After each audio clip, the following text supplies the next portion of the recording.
Hey guys, I am back, and this is my review Power Book 2, Season 3, Episode 8, I believe. And this is Sacrifice. And let me tell you, we had to say goodbye to another. I think this is the last of the OG regular characters from the original Task Force. Cooper Sachs. He finally, met his demise. He has lasted a very long time. And when I say the original task force, I'm talking about, the Angel Valdez and the who else? Greg Knox, that original crew, all of them. Greg is gone and, home to glory. Angela gone home to glory. I forget the FBI agent. He gone. That's the one that Dre took out. He's gone home to glory. Uh, Most of them are gone. The only few people left, I think Tamika, she's still around. She went to the private sector, and John Mock. Now, they weren't on the original task force, but as far as being associated with that task force, they still around. But they, Warner, I think, was the last guy who was heading up a task force and all of that. But Cooper was from the day one task force. Cooper Sachs was day one. He was one of those types of characters that you disliked him, and then at times you liked him. He was so misogynistic. He was so ridiculous at times. And then, you did see there was glimpses of I'm trying to do the right thing. And then he fall right back on I'm doing the wrong thing. And unfortunately, it came to a point and we kind of saw this coming. If most of you could listen to my reviews, we see how it got to where it got to. We see how we got to this point of no return. Like Sax was literally in bed with Jenny, thinking that teaming up with her would help him out, and it really ended up really, I wouldn't say it caused his demise completely, but I think it didn't help him. It didn't help his situation. So let's get started. So the episode actually starts with, coincidentally, I guess it was foreshadowing. We see, Davis McLean is on the rooftop, I guess, of the building that they work at. He's on the rooftop. He's drinking lots of beers. He's upset because his brother isn't returning his calls. His brother's very upset with him in knowing that, Davis did something. He doesn't know exactly what at this point, but knowing that he did something illegal that could jeopardize his own career. And in terms of getting Theo out of prison. So he knows something was shady that was done. He just doesn't know what. And my last review, I discussed that. So Sax up there like, look, dude, I think he thought that, Dave was going to try to unalive himself, but then he realized he's just up there just being depressed and just drinking and carrying on. So during the midst of their talking, Davis gets a phone call from Monet letting him know that, that Diana got arrested. So Davis is like, okay, well, I'll handle it. And, Davis let Sax know, it's like, look, Diana got arrested. I need to go down there and take care of this. And Sax is like, look, you are not in any condition to go represent anyone. He said, look, I'll take care of it tonight. And then you can come by tomorrow morning at the arraignment. Okay. So at first, Davis is like, no, I got to take care of this. You know how Monet is, blah, blah, blah. He said, then, Davis kind of realized, it's like, yeah, he really was drunk. So it was kind of like, yeah, you're right, Sax. I'm gonna let you go do your thing. I'll circle back in the morning. That was the intention. Then Davis got a text message from Tariq saying we need to talk ASAP. So usually when he gets those kind of messages, something's up. So Davis goes downstairs into the office. Tariq comes by and Tariq let Davis know, hey, look, Sax is playing you. He's a CI. He's a rat, blah, blah, blah. He tells him all about what that Lauren has told to him. So, of course, Davis is like, where are you getting this information from? Because I'm not understanding what's coming on. Because, Tariq been telling him stuff, and Davis has been looking at him kind of sideways. So finally, Davis is like, okay, you need to tell me where you're getting your information from. Because I need to get some understanding here. What is really going on? So Tariq did tell, finally told Davis that Lauren is alive and she's in with Sec, blah, blah, blah, and all this. And there's a Rico. He explains all of that to Davis. So Davis is looking like, oh, damn, I really got to get on. Now I need to get the real. But first he wanted to go and take out Sacks. And then, Tariq talked him out of that. He said, look, dude, that ain't what we're doing right now. You can't take him out like that. So he was like, okay, you know what? He on his way down there to represent Diana. I need to get down there because, things are just not going right here. So I'm going to get down there. I'm going to talk to Diana with Sax, and I'm going to act like I don't know that Sax is a treacherous rat. I'm going to pretend. They get down there. Diana has been talking, she's in the, holding cell talking with Blanca and Jenny. They trying to like really strong arm her in this situation. And, and at first you could tell like Diana was like, look, I know my rights. I'm a first time offender. This and that, the third. You don't have any proof. My family, they run a bar. She was like running around in circles. She's real smart. And Jenny's picking up like, yeah, okay, I see where you're going with this. This ain't what you want. Meanwhile, Monet is at the house with both Drew and Kane, and she nervous. You see, look, Monet got to understand when you playing in these games, you got to get respect. And she disrespected and treated Diana like crap. She was making it seem like Diana wasn't part of the family. Ever since Diana exposed Monet, she has been treating Diana like, well, some would argue that she probably been treating Diana a little sideways even before the whole Monet thing. Yeah, Diana was in her feelings and acting kind of crappy when Poppy first came home from prison, whatever. But nonetheless, now Monet's like, I don't know what she's going to say down there. I haven't been nice to her. She probably going to say some stuff that's going to throw me under the bus. You know what I'm saying? And it's a whole Rico, this and that, the third. So Kane was like, look, I'm going to go up to Stansfield and I'm going to see if I can find out what I can about this situation. I'll see. So Kane goes up to Stansfield. He's talking with Effie. And at first, Effie was like, look, just because you paid my tuition doesn't give you the right to step up here anytime you want to roll up. It's not going to work like that. Kane was like, look here, I'm not even here on that. I'm here because my sister got arrested. I need to know if you know about anything that's been going on here with her, this and that, and the third. So Effie finally was like, well, yeah, she was selling out of the candy store. And there's a camera on the rooftop and they probably saw her going up. They probably caught her on camera putting product in, the safe. So now that Kane is armed with this information, he's like, okay, bet say less. He was heading out the door. Effie was like, hold on. I mean, I want to thank you, for doing that for me with the tuition situation. I wasn't expecting that from you. I didn't know you like that, blah, blah, blah. I thought you wanted more. And he was like, look, you don't really know me like that. This is all I wanted. I'm helping you out. I see you. So I guess all of that must have been a turn on for Miss Effie because she goes ahead and they, we finally see Effie and Kane, they hook up. I like the hookup between the two of them. I see the chemistry. I think it works. There's a mutual respect for one another, but we also know they are very selfish at the same time. They're made for each other. I never saw it between Tariq and Effie. I just never saw that chemistry. I never saw it for them, this, that, and the third. So they got together. Next morning, Tariq stops by, and because the whole thing now is we got to set up Effie, okay? Because that's what Davis left a little note for Miss Diana after he threw coffee or, knocked the coffee cup down so that, they can leave. And then he could give this little passing note to Diana to say, hey, look, throw everything on Effie. We got a plan in motion. And the plan really was to make it appear as if they're still doing product out there, when in fact, that's not what they're doing. Everything had been put to a halt because of the situation with the Russians, the finding out they got a Rico, they kind of slowed everything down. But Effie is unaware of what the plan of action is. So they're going to throw her out there. So Tariq comes by.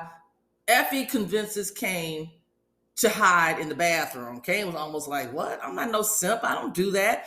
But, he went ahead and we just got the plan of action. Tariq said, look, I'm going to give you this, do that. We got stuff going on, blah, blah, blah. So again, They put a tail on Effie because Tigo Sachs comes back, reports back to both Blanca and to Jenny about that Effie is the one that you really need to talk to, because Diana went ahead and flipped and put it all on Effie. She talked to Sachs by alone and was like making it seem like, what, I don't trust Davis. So I think that the whole situation is with Effie, blah, blah, blah, whatever case may be. So this is the setup. This is the setup, right? Sachs goes and tells Blanca and Jenny about the plan and that Effie will lead them to the drugs, and Effie is the girl. This is the person that you need to follow. Blanca was like, why? How would you get that information? Where is that coming from? And Sachs was like, I'm her attorney. Blanca was like, dude, you crazy. This isn't. She said, okay, if we go along with this program, you do know, one, it's unethical, but even worse than that, it blows your cover as a CI. It puts you in the line of danger. My thing was this. Sachs was like, I think he was believing like, okay, if we get Effie and we catch them at the drug location, I'm certain that I will get protection from the DEA or whatever the case may be, right? Police protection. I'm going to get protection if this comes through. He was depending on that. That's why he was like, I'll take that risk. I know I'm going to be exposed, because with Diana telling Sachs this information, it's going to be very clear where the information came from. It puts Sachs in trouble, right? Okay. They follow Effie. And Effie goes and does the regular routine, picking up the drops and all that, going back to where the product is being made and packaged, and not made, but where it's being packaged. And that's when we see Paz's son. He's heading up the whole force and everything. They go, and basically all they found was sugar.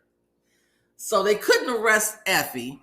They found sugar. Plan backfires, and Jenny is absolutely in her feelings. And I don't blame her, in terms of, I put all my eggs in this one basket, depending on you, Sachs, to give us the information. And you mean to tell me this? They knew that. She said, it's obvious. They knew we were coming. They prepared. They were prepared, and this was a setup. And Sachs was like, well, Diana couldn't have been, on to me. She don't know what's going on. She don't know what's tea.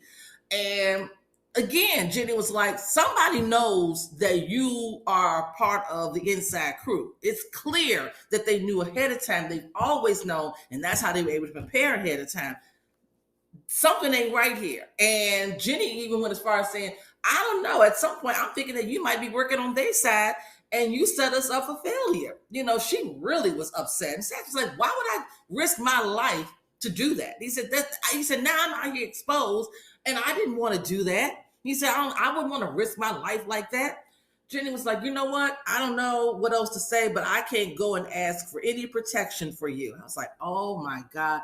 Again, that was another sign that it was over for Sachs. We saw the signs on the wall. No protection for him. Jenny didn't care. Sachs is all exposed. I'm like, oh my God, Sachs. Meanwhile, Sachs goes to his car. He's walking to his car. And now he done cussed out Jenny and was like, okay, whatever. Sachs is walking towards his car. He is recording a voicemail message for Tariq, letting him know, hey, look, I know I'm out here. I'm exposed. You better hope I don't die. I'm the only connection you have as far as knowing exactly where your mom and Yaz and your grandmother are located and with Seth. So if I go, that information goes with me. And then he was getting ready to say something else. He gets cut off because David's brother, Theo Rollins, is in the back of the car with a gun to his head, to Sachs' head. Why is Theo Rollins in the car? Davis was upset, right? And Theo had came by the office to apologize for his behavior and to say that I'm a great candidate for this trial and medication, things like that. I'm going to the clinic. Things are looking good. Things are working. All of that was a lie. All of that his brother was saying was a lie, but we didn't know that at the time. So Sax is like, oh man, it's all good. It's all good, blah, blah. Davis, who's already annoyed and bothered by Sax and knowing that Sax been playing him, Davis was like, man, if you don't get on out of here so I can talk privately to my brother. So Theo was like, what's going on? He said, you got some beef with Sax? What's happening? And at first, Dave was like, I just don't, whatever. He lied. And then Theo was like, I know you lying. Why don't you go ahead and tell me what your problem is with Sax? So this is when Davis, to me, he stepped out of bounds because there was no need for Davis to tell Theo anything about what's going on as far as a case that he's working on. Davis went ahead and mentioned how Sax is working with the feds. He's a rat, he's a snitch, he's all of that. And I didn't think he needed to give that type of information to his brother. I'm like, you still realize that you are an officer of the court. You still realize that you are giving out confidential information. That was not needed for him to hear. Okay. So Theo got upset, like, you let him walk out of here. He was like, look, I'm going to deal with him. I got this under control. I don't know what Davis' plan was. Probably going to railroad Sax. That's probably what he was going to do. Nonetheless, didn't matter because Theo already had a plan of action. So like I said, when Theo caught up with Sax in the car, he abruptly stopped the recording and told Sax to drive. Later on, we get, because Tariq gets the message, but he's in a meeting now with Lucas and RSJ and Braden and all of that. Let me get to that in a minute. So when Tariq is out of that meeting, he comes back to Davis' office and he plays the recording. And he was like, I don't know, something ain't right here. What's going on? What's happening? Then Davis gets a phone call from the clinic. And the clinic is telling Davis that, the brother hasn't been showing up for all the treatments and this and that and the third. So Davis calls up Theo and it was like, dude, you need to answer your phone. You've been lying to me about going to the treatments, blah, blah, blah. Then Davis turned around and was like, wait a minute. What time did you get that voicemail? And he put two and two together, figuring out that Theo is getting ready to go and unalive Sax, which was all true. But unfortunately, by the time he gets there, him and Tariq gets to the helicopter landing. This is where, he loves to listen to the helicopters. They go there. And Theo wasn't here for it. Theo didn't care. Davis is trying to stop him. Theo goes ahead and shoots Sax in the chest. Sax falls down. Tariq is looking shocked. Davis is screaming. Davis is like, look, I can still fix this. I won't pin this on you. Blah, blah, blah. Then Theo tells Davis, you always think it's about you. It's always about you. It's not about you. It's about this is what I wanted. We both going to be free. So because the whole thing about what Davis also mentioned to Theo, because Sax has done some underhanded stuff, he's afraid that it might blow back on the release. So this is what Davis is concerned about. Well, Theo is going to just, he unalived himself. He just erased the whole situation. I don't know how this is going to play out later on, but this is where we are right now. Now, I mentioned Tariq was in a meeting when he initially got Sax's voicemail, so he didn't listen to it then. Here's the thing about Tariq and Braden and this whole Ponzi scheme that's going on at Weston Holdings. So Kiki had already approached Braden at home and letting him know you need to come into the office and get out your feelings about this whole situation. Braden goes ahead and tells Tariq about what he had to, because there was no way around it. So Braden tells Tariq about what's going on with Weston Holdings, how Uncle Lucas is running the Ponzi scheme, et cetera, et cetera. Also that Monet's been calling up there several times because she wants her money back. We got to figure out what's going on. Now, Reek ends up telling RSJ after there was a debate. Tate and somebody else is having a congressional debate up at Stansfield. After the whole debate, Reek talks to RSJ about what's going on at Weston Holdings. RSJ gets in his feelings naturally, but at the same time realizes that, look, okay, He didn't know anything about this. We got to stop them some kind of way. And that was the meeting that they had. The meeting was about RSJ saying, look, this is what you're going to do unless I go to the SEC, which I think he should have went there anyway. You're going to do a payment plan, and we're going to get all this, recoup this money from the Tejadas as well as Tariq's trust fund. I don't know what Lucas going to do, because Lucas is claiming that he going to get back at Braden. I don't know how this is going to work. And I can honestly bet you anything, Tariq is that internship is over. I don't see Tariq being able to continue on in that internship. But RSJ did say, you're not going to do anything against them, blah, blah, blah, or I'll be doing an anonymous tip to the FEC or the SEC, Securities Exchange Commission. So that's kind of in the mix right now. But then the last thing, oh Lord, not the last thing, Lord, Drew and Everett and this whole situation. Drew is really becoming a problem. He is emotionally out of order. He is unstable for this business. So, Everett was his ex. Everett went to Oklahoma City. He's in the NBA. And Everett decides to come out, and he was, he got on, did an interview. He's talking about he's gay and all of that. His teammates are supporting him. And he also showcases his new boyfriend. And Everett gets into his feelings. So much so that Everett, he actually follows them, because he had to follow him to this restaurant. Follows him to the restaurant. Everett's at the bar drinking, looking at Instagram of Everett with the boyfriend. Meanwhile, they're like sitting not far from him. So Everett spots Drew at the bar. Drew is just going in. Ultimately, Drew says, I was, after us, I did find someone, and now he's gone. And I don't have no one. You got someone. I have no one. I'm by myself. I'm this, I'm that. He's having a pity fest. It gets recorded.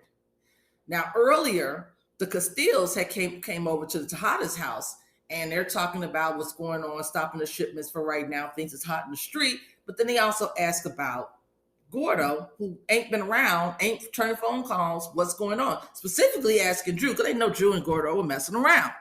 Drew's like, oh, everything's all good. I haven't heard from him, but as far as I know, things is good. That is a lie. So now the Castillos is coming back to look at Drew to try to find out yet again, where's Gordo? This is a problem. Drew, you open up a can of worms. You all, child, okay. Last thing that happened. So Kane is over there with Effie yet again. They have a romantic moment. And then there's a knock at the door talking about something. They got to check the vents or whatever. So Effie's like, okay, cool. It ends up being Blanca. They're arresting her yet again. So she was like, what is going on? She gets downstairs. There's Jenny. And she was like, okay, you didn't find anything in the warehouse. So why am I getting caught up yet again? And Jenny was like, oh, no, it's not about the drugs. It's about attempted murder. She looking like, what? And that's when she lowers the car window, and there's Lauren. And Effie's looking shocked. Effie's looking shocked. Meanwhile, Kane is coming downstairs, and he looks and he sees Lauren, and he exits stage left real fast, because now Kane is pissed because he knows that Lauren is still alive. So that's really how the episode ended. I don't know. Now Effie's caught up. Is she going to flip? We see in the previews that Kane is telling Effie to put it all on Tariq. Diana is under the impression that Tariq set her up to get arrested by telling her to go up on the rooftop and give her access. Tariq didn't even know anything about the doggone camera being up there. But I know it's going to be hard to explain that one away. The Ponzi scheme going on at Western Holdings, child, listen, I don't know how they're going to work their way out of that, because Uncle Lucas ain't going to walk away like, okay, I'm going to pay this money back. I don't know how that's going to work. Drew, how you going to get up out of this one? Because you did unalive Gordo. But then Evelyn's going to be looking at Monet. Evelyn remembers that Monet came by the restaurant and was like, yeah, let me let you know what's really going on. So I don't know. It's a mess. This is a huge mess. But RIP to Cooper Sacks. Talk to you guys later. Peace.